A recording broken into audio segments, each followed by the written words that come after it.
Merhaba, ben Müşra, kanalıma hoş geldiniz arkadaşlar. Bugün İspanya'nın incisi Valencia'dayız.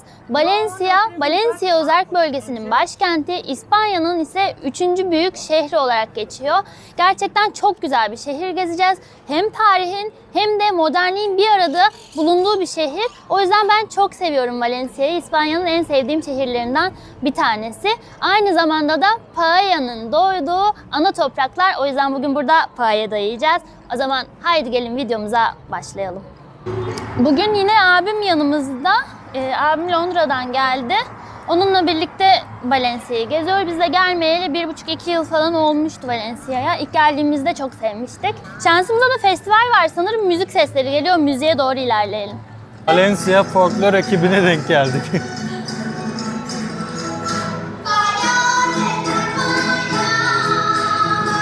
Çok güzeller.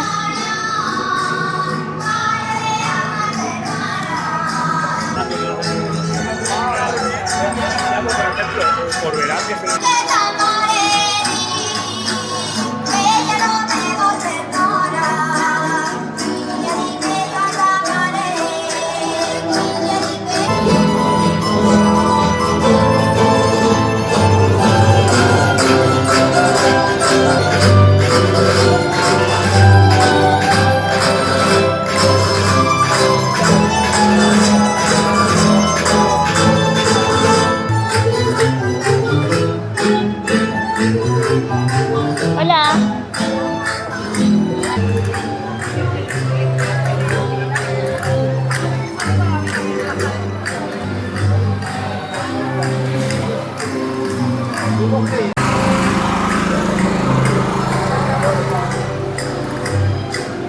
Aslında fotoğraf çektirebilirdik.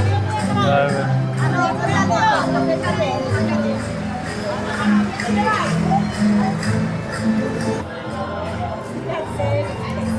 Muchas gracias. Adiós. Şimdi şehrin giriş kapılarından olan bir kulenin üstüne çıkıyoruz. Torres de Serranos burası. Merdiven çıkmayı hiç sevmiyorum ama bu güzel yapıları görmek için de her seferinde çıkmak zorunda kalıyoruz. Hop! Ceketim düştü. Abin gitti. Kuleye tırmanıyor. Fotoğraf çekiyor. Buradan da gösteri güzel gözüküyor. Aa, evet. Görünmüyor ki. Güzel gözüküyor diye Oturanlar güzel gözüküyor. Evet. Yoruldunuz mu? Ben bitti zannetmiştim. Işık gelsin diye. Öyle mi? Buradan oksijen falan. Onun için çok dar gibi ya. Tam ok atmalık mı? Ok atmalık dedi, ben ışık gelsin diye dedim. Şimdi az ama. Işık yok ki. Işık buradan da gelin. Evet, Doğru, ok ışık- atmalık bence. Işık buradan da geliyor. Merdivenler biraz dikmiş. Eskiden burada korkuluk yokmuş. Bu yeni takmışlar bunu belli ki.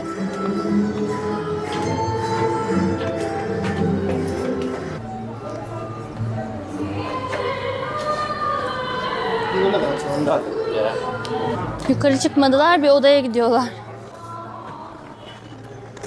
Ha, burada da merdiven var. Boş.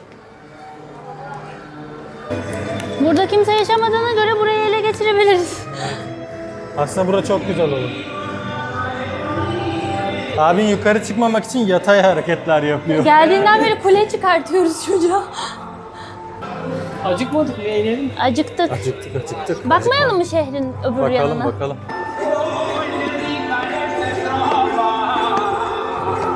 Başın dönmez değil mi abi? Başın dönmüyor değil mi? Önümde de elbise ilerliyor.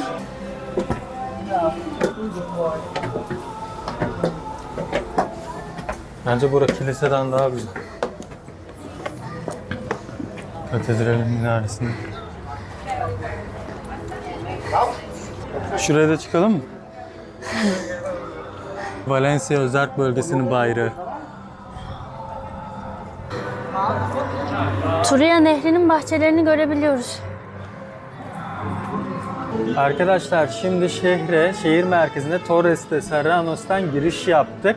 Kuleye çıktık, manzarasına baktık. Gerçekten şehri seyretmek için güzel bir nokta. Çok yüksek de değil ama merak ediyorsanız çıkmaya değer.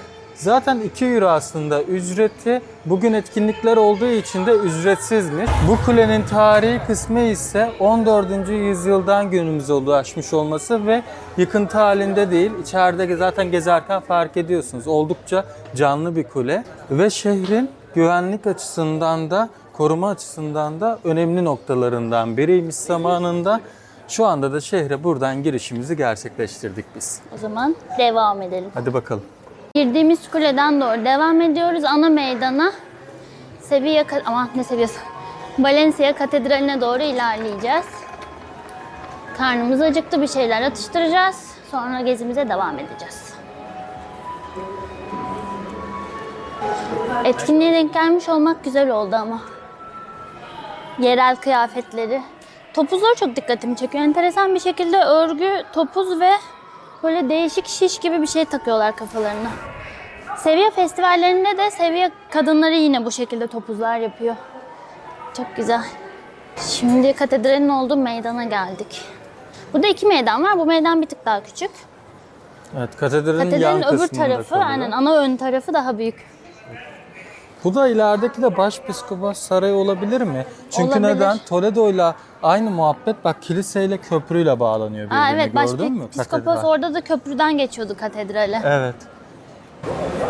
Bu meydan çok güzel. Hem gelip böyle katedrali ziyaret edip hem de bu meydanda oturup bir şeyler yiyip içebilirsiniz. Çok keyifli oluyor. Meydanın adı da Plaza de Virgen, yani Virgin aslında. Valencia Katedrali'nde geldiğinizde birçok farklı detay, mimari görebiliyorsunuz. Bunun en önemli etkisi 12. yüzyılda inşaya başlayan bu katedral, görkemli katedral 18. yüzyıla kadar sürekli olarak eklemeler yapılarak devam etmiş. Aslında bu bizdeki Ayasofya'yı da bana çağrıştırdı. Farklı zamanlarda padişahlar orada da eklemeler yapmıştı. Bu katedralde de 12. 13. 14. 15. yüzyılda sürekli olarak eklemeler yapılmış. O yüzden birçok farklı mimari detayı görebiliyoruz. Meydana gerçekten çok büyük bir görkem katıyor. Buranın en turistik alanı Valencia Katedrali. Burayla ilgili en önemli noktalardan bir tanesi ise İsa'nın son akşam yemeğinde kullandığı kutsal kasenin burada olduğu rivayet ediliyor. Bu henüz Hristiyan dünyası tarafından resmi olarak kabul edilmiş değil. Fakat daha önceki bazı papalar buraya gelip kutsal kaseyi ziyaret etmiş. Bu yüzden de burada katedralde ayrıca sergileniyor. Burası da bu sebeple çok fazla ziyaretçi çekiyor arkadaşlar. Meydan çok güzel, atmosfer çok güzel. Katedralin içine girmeseniz bile mutlaka buraya gelip burada vakit geçirebilirsiniz. Bir de ayrıca bu katedralin kulesi de çok ünlü. 207 basamaktan oluşuyor. Ayrıca bilet alıp en üstüne çıkıp şehrin panoramik olarak da manzarasını görebiliyorsunuz. Merdivenleri çok dar. O yüzden giriş ve çıkışı ayrı yönetiyorlar. Hatta en üstünde, kulenin en üstünde bir trafik lambası var. İşte aşağıdan inenler için kırmızı yandığı ya da yukarıdan ineceklere yeşil yandığı ayrı bir sistem de kurmuşlar. Burası gerçekten eğlenceli, güzel, havada güneşli, çok güzel bir ortam. Size de buradan bununla ilgili bilgi vermek istedim. Buradan yürüyüp kiliseye girecekler muhtemelen. Şey gibi değil mi? Duaya giden, camiye gidenleri çekiyormuşum gibi. Aynen öyle. Trafiğe gidenleri çekiyor. Aha, evet. Ama bize farklı geliyor tabii. Her birinde kendi şeyi var.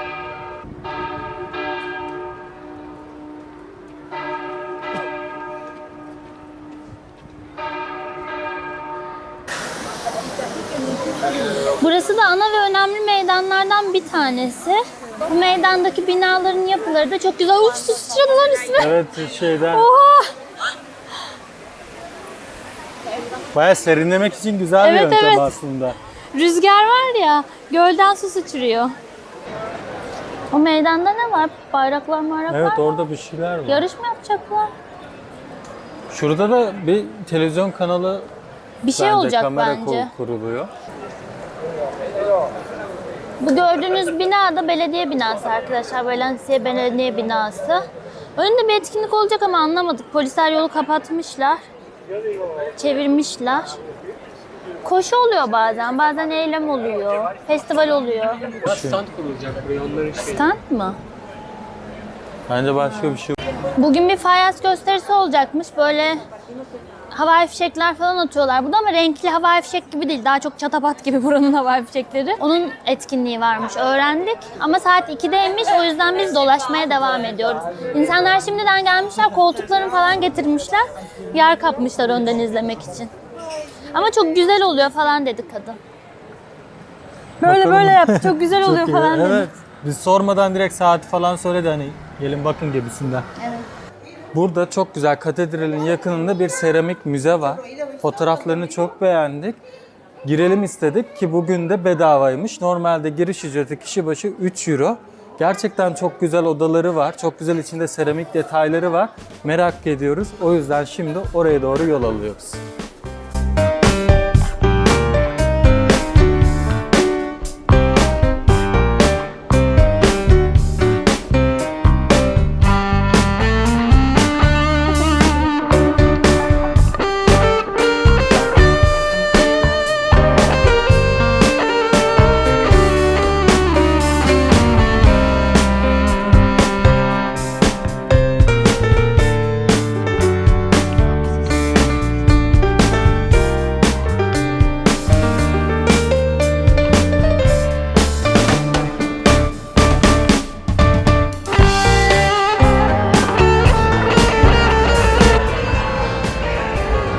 Şimdi festival saati geldi. Ne olacağını bilmiyoruz ama bir görelim dedik en azından bize denk gelmişken. Önlere gitmedik çünkü başta 1-2 saat önden gidip yer tutuyorlar. Fişek gibi bir şey olduğu için arkadan da görebiliriz diye düşünüyorum. Alanda konser var. İnsanlar da gelmeye başlamışlar. Kalabalık da olmaya başlamış. Ama şu anda çok sıcak. O yüzden bir gölgede hemen durduk ve bekliyoruz.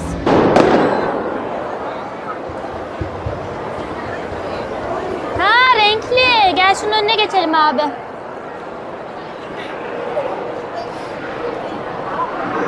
Şimdi atmaya başlayacaklar. Yaklaşıyoruz.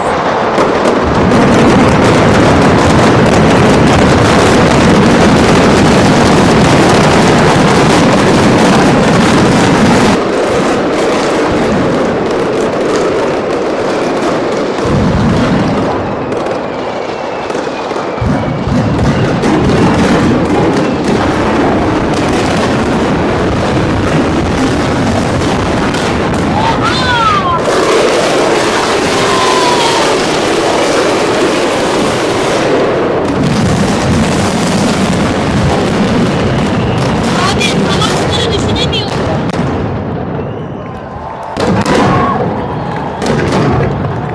Oh, oh, oh.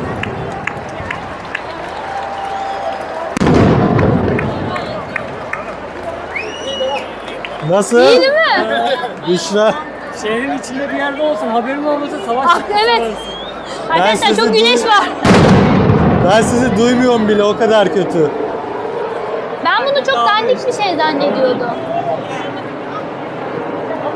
Çok güzel görünüyor. Ama öncesinde yaptılar ya konser, biz geç geldik. Helikoptere bak. Dur sen onu da çekemezsin, bunu da zoomlayayım. Kontrol ediyor galiba. Bu festivalin burada olduğunu bilmesen savaş çıktı sanarsın yani. Abim öyle diyor ya. Arkadaşlar aslında bu Valencia'nın ünlü Las Fallas Festivali'nin devamı.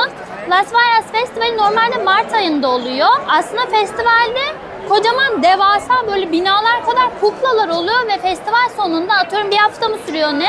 O festival sonunda o kuklaları son gece ateşe veriyorlar ve alev alev yanıyor. Ama yağmurlu günlere denk geldiği için bu fişek yani o festivalin devamı olan bu fişekleri bugüne ertelemişler. Şansımıza da bize denk geldi. Çok güzel oldu. Normalde biz Las Fallas Festivali'ne gidememiştik ama en azından devamını gördük kuklaları görmesek de. Devam.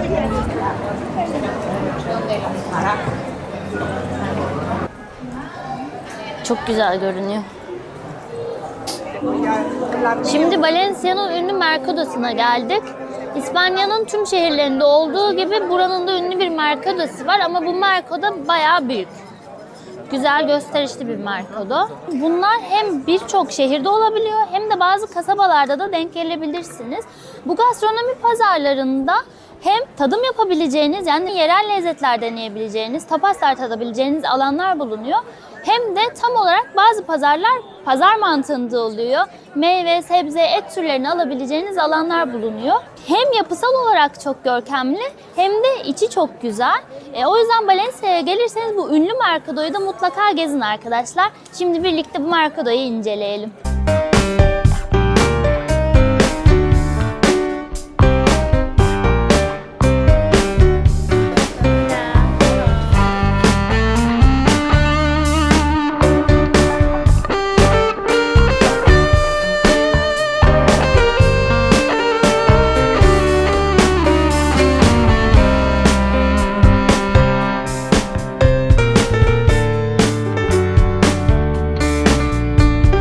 Arkadaşlar Valencia marketinin hemen karşısında kocaman bir tarihi yapı görüyoruz kulesiyle beraber.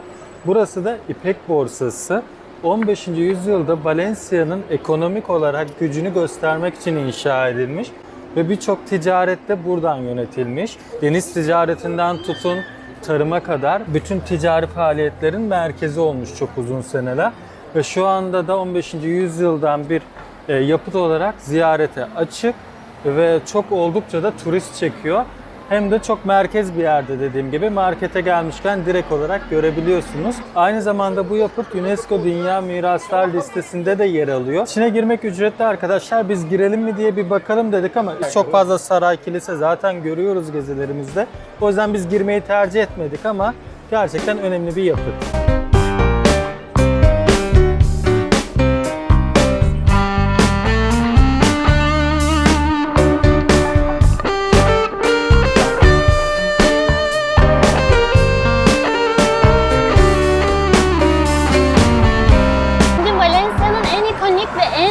Yapılarından birisine gidiyoruz. Hatta tek bir yapı değil, birkaç tane yapıdan oluşuyor. Burası sanat ve bilim şehri. Turia Nehri'nin yatağına kurulmuş bu devasa yapıları görmeye gidiyoruz. Daha önce gördüğümde de çok etkilenmiştim. Şimdi yine uzaktan bakarken bayağı beğendim. Çünkü fotoğraflarda küçükmüş gibi görünüyor ya da hani çok bir olayı yokmuş gibi görünüyor ama yanına gittiğinizde bayağı devasa yapılar ve gerçekten sanki bu uzay filminin içindeymiş gibi hissediyorsunuz. Bu Turia Nehri yatağı tamamen döneminde kurutulmuş, yatağın yönü değiştirilmiş. Döneminde çünkü çok fazla sel olmuş burada büyük. O selleri engel olmak adına nehrin yatağını değiştiriyorlar ve kurutuyorlar. Buraya devasa alana bir sürü park, bahçe inşa etmişler. Şehrin sosyalleşme alanı diyebiliriz. Çünkü bisiklete biniyorlar, spor yapıyorlar, park alanları var, çocuk parkları var. İçinde bir sürü kompleks var. Ve bu bilim müzesini de yine bu Turia Nehri'nin yatağına inşa etmişler. Arkadaşlar ilk geldiğinizde size bir tüyo verelim.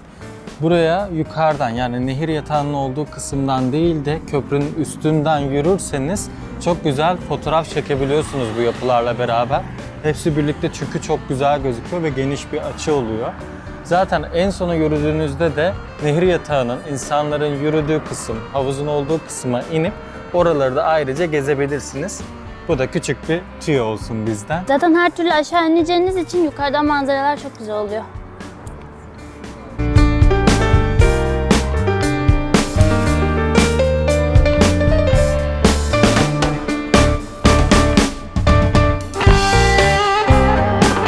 Burası Modern Botanik Bahçesi diye geçiyor. Ama çok güzel yapmışlar. İçeride bir sürü kuş oluyor. Kuş olsam ben de buraya gelirim zaten. Ben de girerim.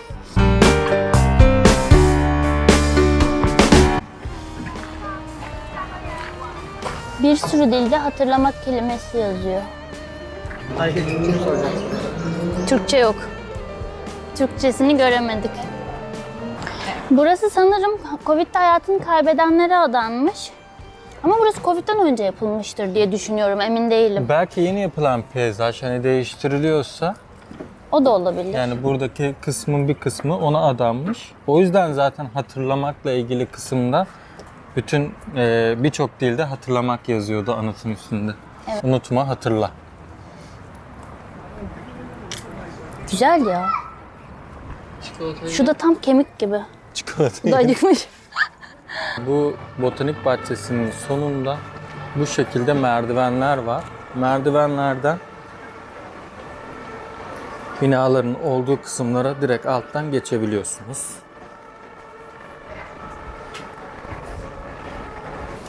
Şimdi yukarıdaki alandan aşağı inip nehir yatağındaki asıl yapıların kurulduğu alanda yürüyebiliyoruz. Size martıları çekeyim. Çok güzel yıkanıyorlar Yukarıda suda. havuzda Of keyif nasıl yapan, daldı gördün mü? evet keyif yapan martıları çekiyor. Şimdi geldiğimiz bu sanat ve bilim şehrinin içerisinde neler var? Kısaca size onlardan da bahsedeyim. Arkadaşlar birincisi Avrupa'nın en büyük akvaryumu burada. Hemen arkamda gördüğünüz devasa yapı Avrupa'nın en büyük akvaryumu ve içerisinde kutuplardan tutun da Akdeniz ekosistemine kadar bir sürü deniz canlılarını ve deniz ekosistemini görebiliyorsunuz. Çok muhteşem tünelleri var ve bu tünellerden geçerken yunusları ve devasa balıkları görebiliyorsunuz. Dışarıda penguenleri de görebildiğiniz alanlar var. Yine burada hemen Ali'nin arkasında 360 derecelik devasa bir sinema var. Gitmek isterseniz onu da önerebilirim.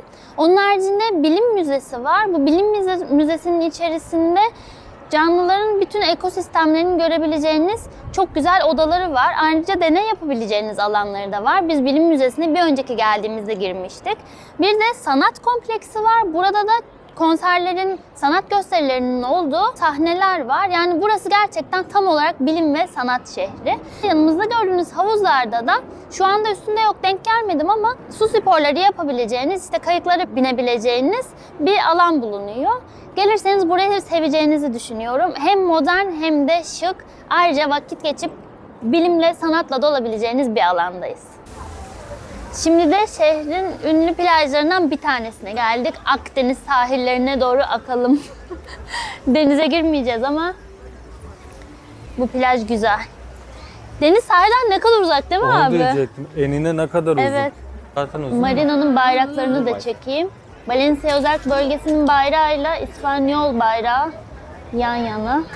Malvarosa. Malvarosa. Playa de Malvarosa'dayız. Upuzun ve O kadar gep geniş ki.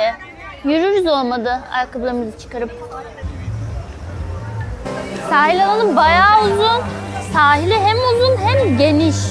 Yani enlemesine de büyük. O yüzden çok güzel görünüyor. Zaten yol boyunca palmiyeler var her sahilde olduğu gibi. Ayrıca bayağı da canlı. Akşamüstü saatinde geldiğimiz için çok güzel. Tam gün batımındayız şu anda. Biz geldiğimizde bu mekanların hepsi kapalıydı 2 sene önce. Çünkü Şimdi biz fırtınalı bir günde sahile gelmiştik sırf görelim diye. Hiç İnci'nin topu oynuyordu ve restoranların hepsi de kapalıydı. çok uzun ya daha. baştan sona şuraya tramvay yapardım. Doğru. Ya da havalimanlarında var ya o küçük araçlar, onlardan taşıtacaksın. Daha da devam ediyor. Yani İnternette tahminim yazıyordur aslında plajın kaç kilometre olduğu. 4 ve ya 5 kilometre gibi bir bakacağım.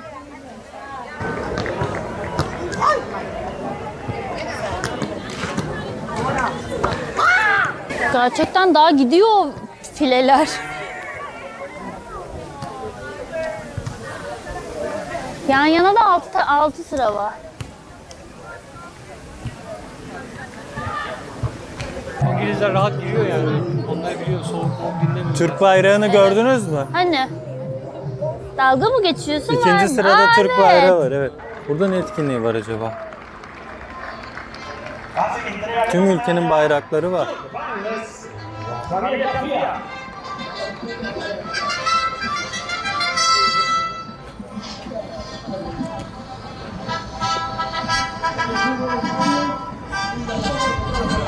Şimdi Valencia'ya gelmişken ne yapmadan olmaz? Paella yemeden olmaz. Paella'nın doğduğu topraklar burası arkadaşlar.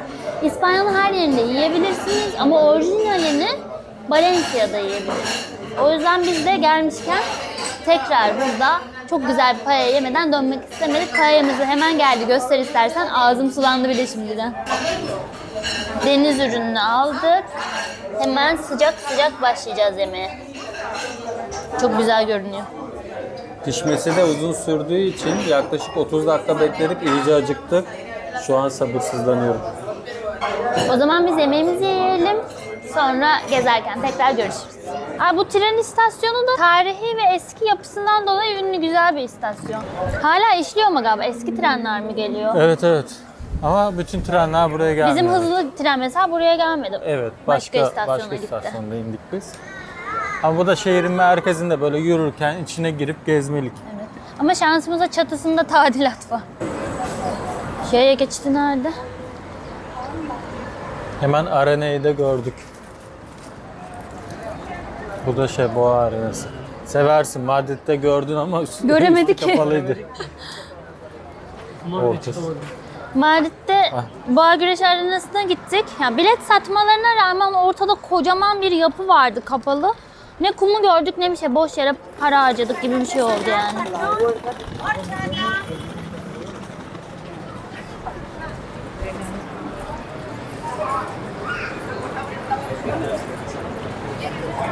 Kuzey garıymış bak.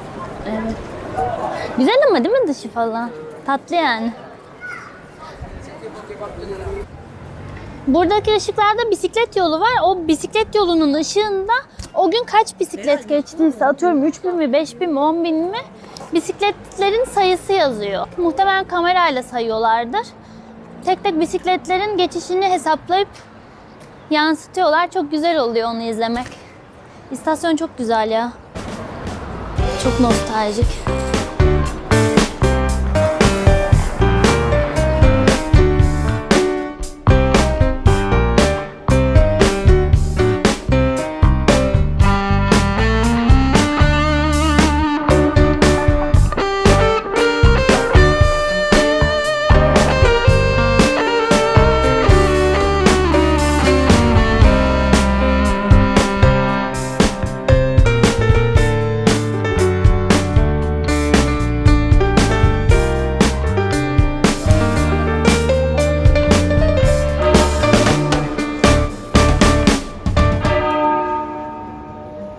Bugün çok güzel bir şehri gezdik. Hem modern hem de tarihi bir arada gördüğümüz bir gezi oldu. Biz Valencia'yı çok seviyoruz.